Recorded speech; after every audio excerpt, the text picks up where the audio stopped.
Welcome to the Indian Newsling podcast.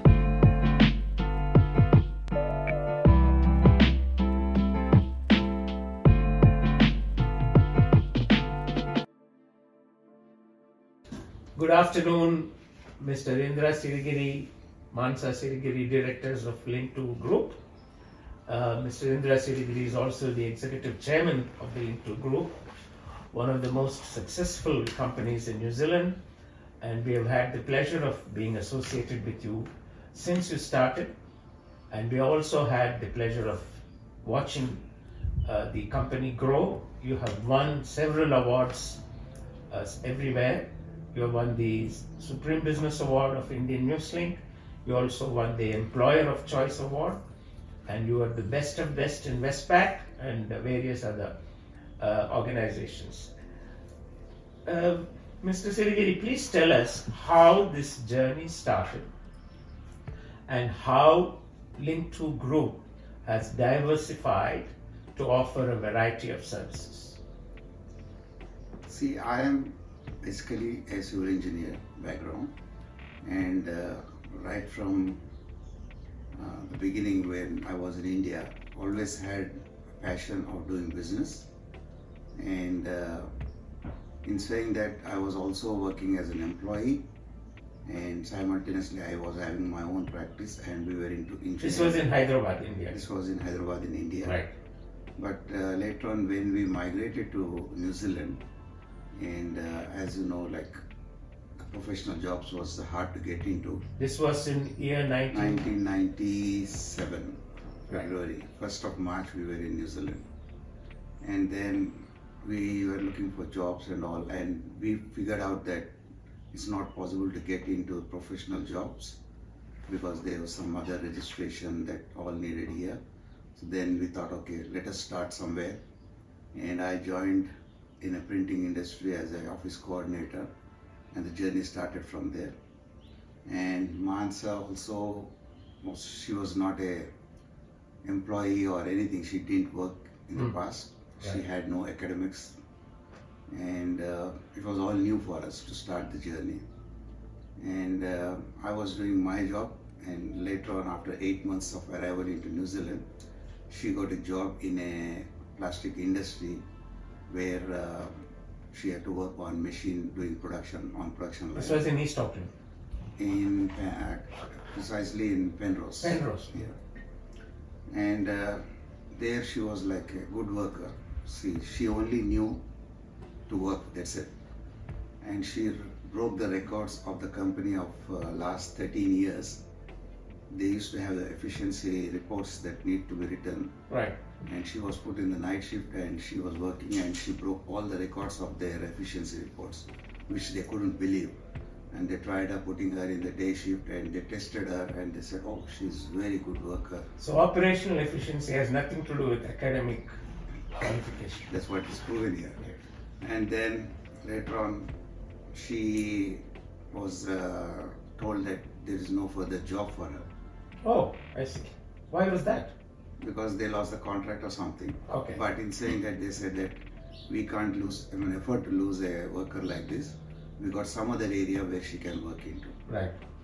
And that's where the business started as well. That was the opportunity given by them to work on a different in a different area, where she started with the hangers recycling, and it was like a production based one. The more you do, the more you can earn. Must have been very challenging for both of you. You're a young family, you had 2 young children. Absolutely. When we came to New Zealand, after selling everything in India, whatever we had, we only left with $1,600 US with us. Right. So we landed in New Zealand with $1,600. 2 kids, like 11 years and 10 years old, son 11 years, daughter 10 years. That's how we started from scratch at my age of, again, 36 years. It was a new start again. Went to bank, changed the currency of US dollars into New Zealand, got $2,200, $2,200. So that was all the capital you had? Yes. And that went to buy a car. Oh, I see. Because without the car we can't. So I had to buy a second-hand car for $2,200 and start from there again. So the journey started, And the work from her side has really turned our lives. The hard work that she put in there, whatever we have today, is just because of her initiative. Are you being modest or being... It's a fact. Alright. I'm telling the fact what happened exactly. Our lives changed because of that. Okay. So her production manager called me and she said that she has not got the job now, but this is the offer that she has got. We have got in front of you. Right. If you want to take it up, you take it, because she is such a good worker and you got the brain. That's what he said there. You know that during our awards, when we won the Supreme Business Award, he was also a guest there. Yes. And he was applauded for that. So he was our godfather, we can say. His name was Richard Skinner. So yeah, I remember it was 2016's John Key's last event. yes, it was. Yeah, 15 A days. week later he resigned. 15 days, 2 weeks later, yeah. So that's how it started. And she was the only person working on that. Then I used to join her after my work. And we used to work till late nights, like 12 o'clock, 1 o'clock in the morning. Go home, sleep for 6 hours, get up. You will go for your job. And she will go for her job. And from 1, then we thought, okay, this is too much for her now. We started employing 1 more person, 2 more persons, 4 more persons, 10 more persons. At one time, within 2-3 years, we were up to 40 staff members. And from there, we diversified. We were only doing contract work that time. Then the clients themselves said that you got such a good workforce, why not you provide more staff for our purpose as well. That's where the idea of recruitment started there. Okay. And then we started filling up our employees. So in saying that, in last 27 years now, we were looking at our records, we have filled up, we have provided employment for 14,800 people. We came in, gone, whatever. Incredible, incredible. And that journey is still continuing. Like every week we have 10 to 15 staff walking in for interviews. Out of them, at least 50% are placed into the jobs. Talking of recruitment and placement, which is the mainstay of Link2 Group, you've got other activities too. In the face of the current problems that many migrants feel of exploitation, they are brought here, lured into the country. How does Link2, you have had such a clean record right from the beginning. Have you had any suggestion as to how this problem should be tackled? Are people who are exploited, do they come to you for jobs and ask you to see how you can help them?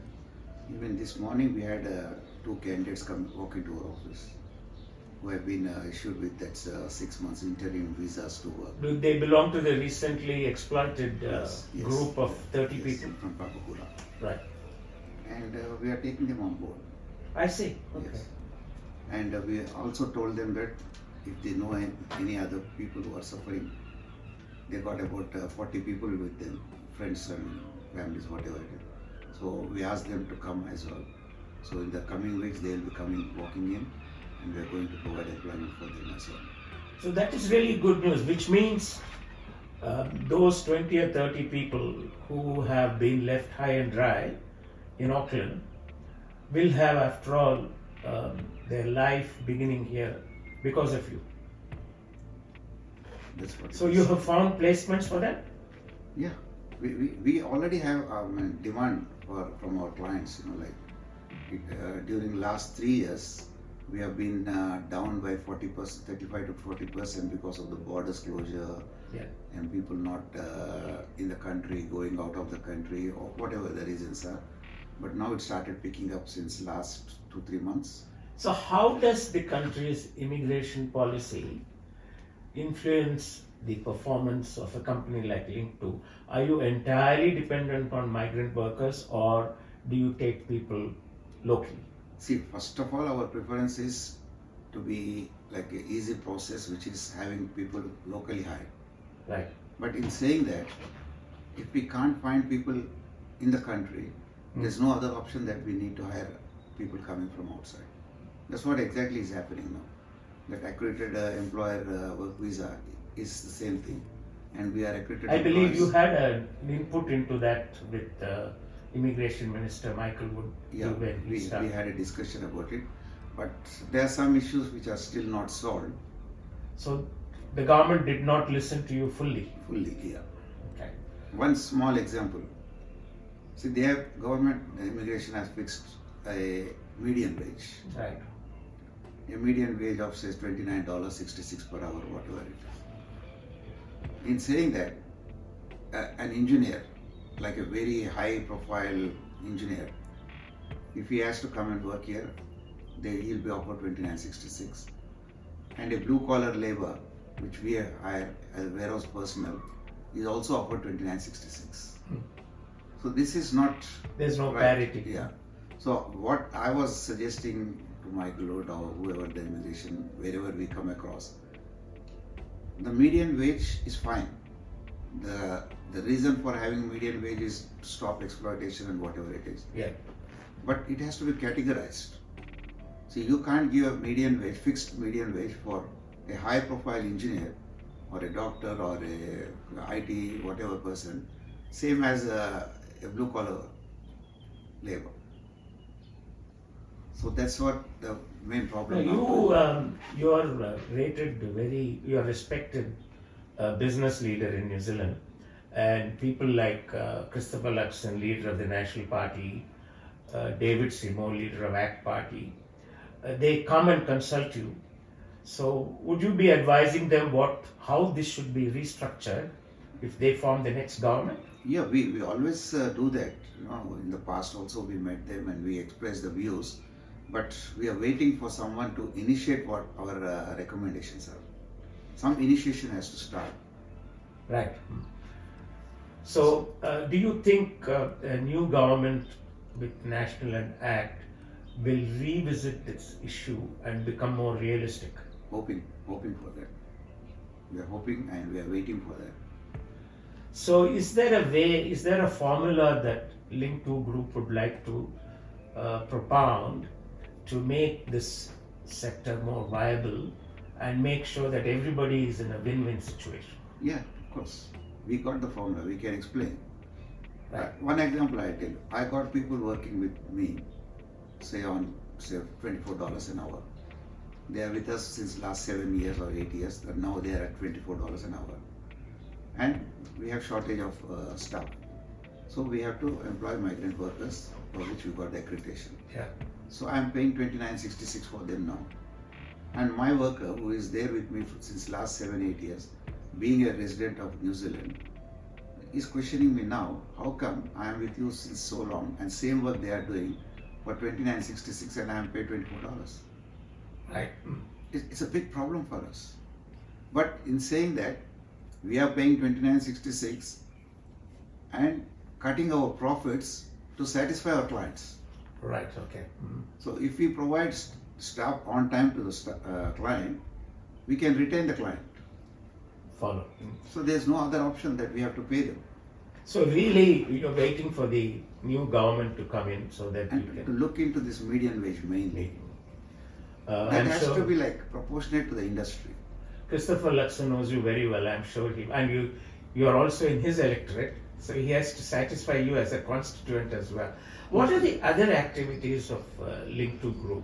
What are the other? I believe you are in logistics, you are in warehousing. Warehousing, yeah, mainly logistics, warehousing, and providing staff to retail industry, hospitality, or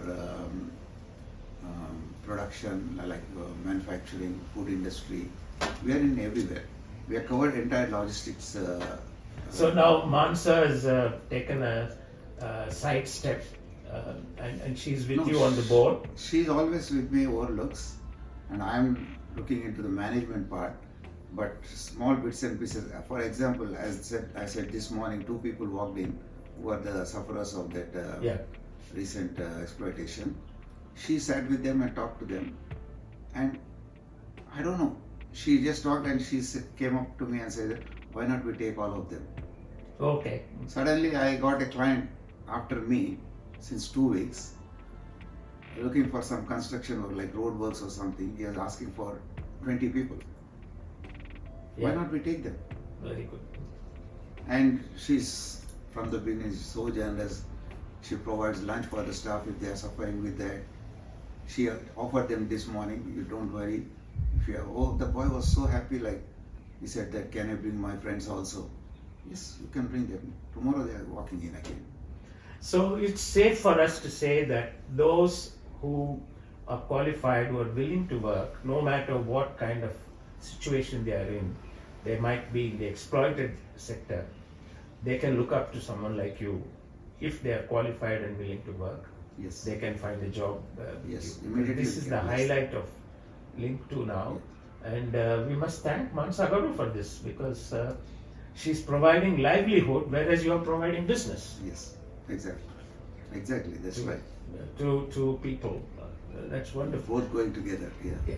Now, before we conclude, little bit about your temple project, which is stimulating the community now. You've got a few seconds to talk about. We are very much into divinity side, like spiritual thing. You know, there's a temple called Balaji Temple in India, South India. You're talking of the Venkateshwara Tirumala Temple. Tirumala Temple, which is like, they say that second biggest temple, or the people who come there in the world. And apparently 100,000 people visit that temple every day. So again, she had the passion of having that temple in New Zealand. Since last 27 years we have been planning. So 2 years ago we decided, okay, if we have to start doing it, we need to have some land. We have to start somewhere. Then we purchased about 11 acres in Rama, South of Auckland. Appropriate name. Oh, of course, yeah, Rama, yeah, Hindu name. I don't know, it was all lined up, you know. And and we have submitted the applications for resource consent. It's almost in the final stage now. It took 19 months for the process to happen. And all the consultants, like 9 consultants, were working on it. And finally it has taken shape where it is almost in final stages now. Once the resource consent is done, the temple work starts and it goes into the public as a charity organization. I think that goes well with your overall approach to business of cleanliness, spirituality, and so forth. We thank you very much for your time, and I'm sure we'll have more occasions to talk to you about not only the Link2 Group, its onward journey, but also about the temple. And with that, we thank you, Mr. Indra Sigiri and Manasa Sirigiri, for your time with us this afternoon, and we look forward to meeting you further. Thank you. Thank you for this opportunity. Thank you. Thank you for listening to the Indian Newsling podcast.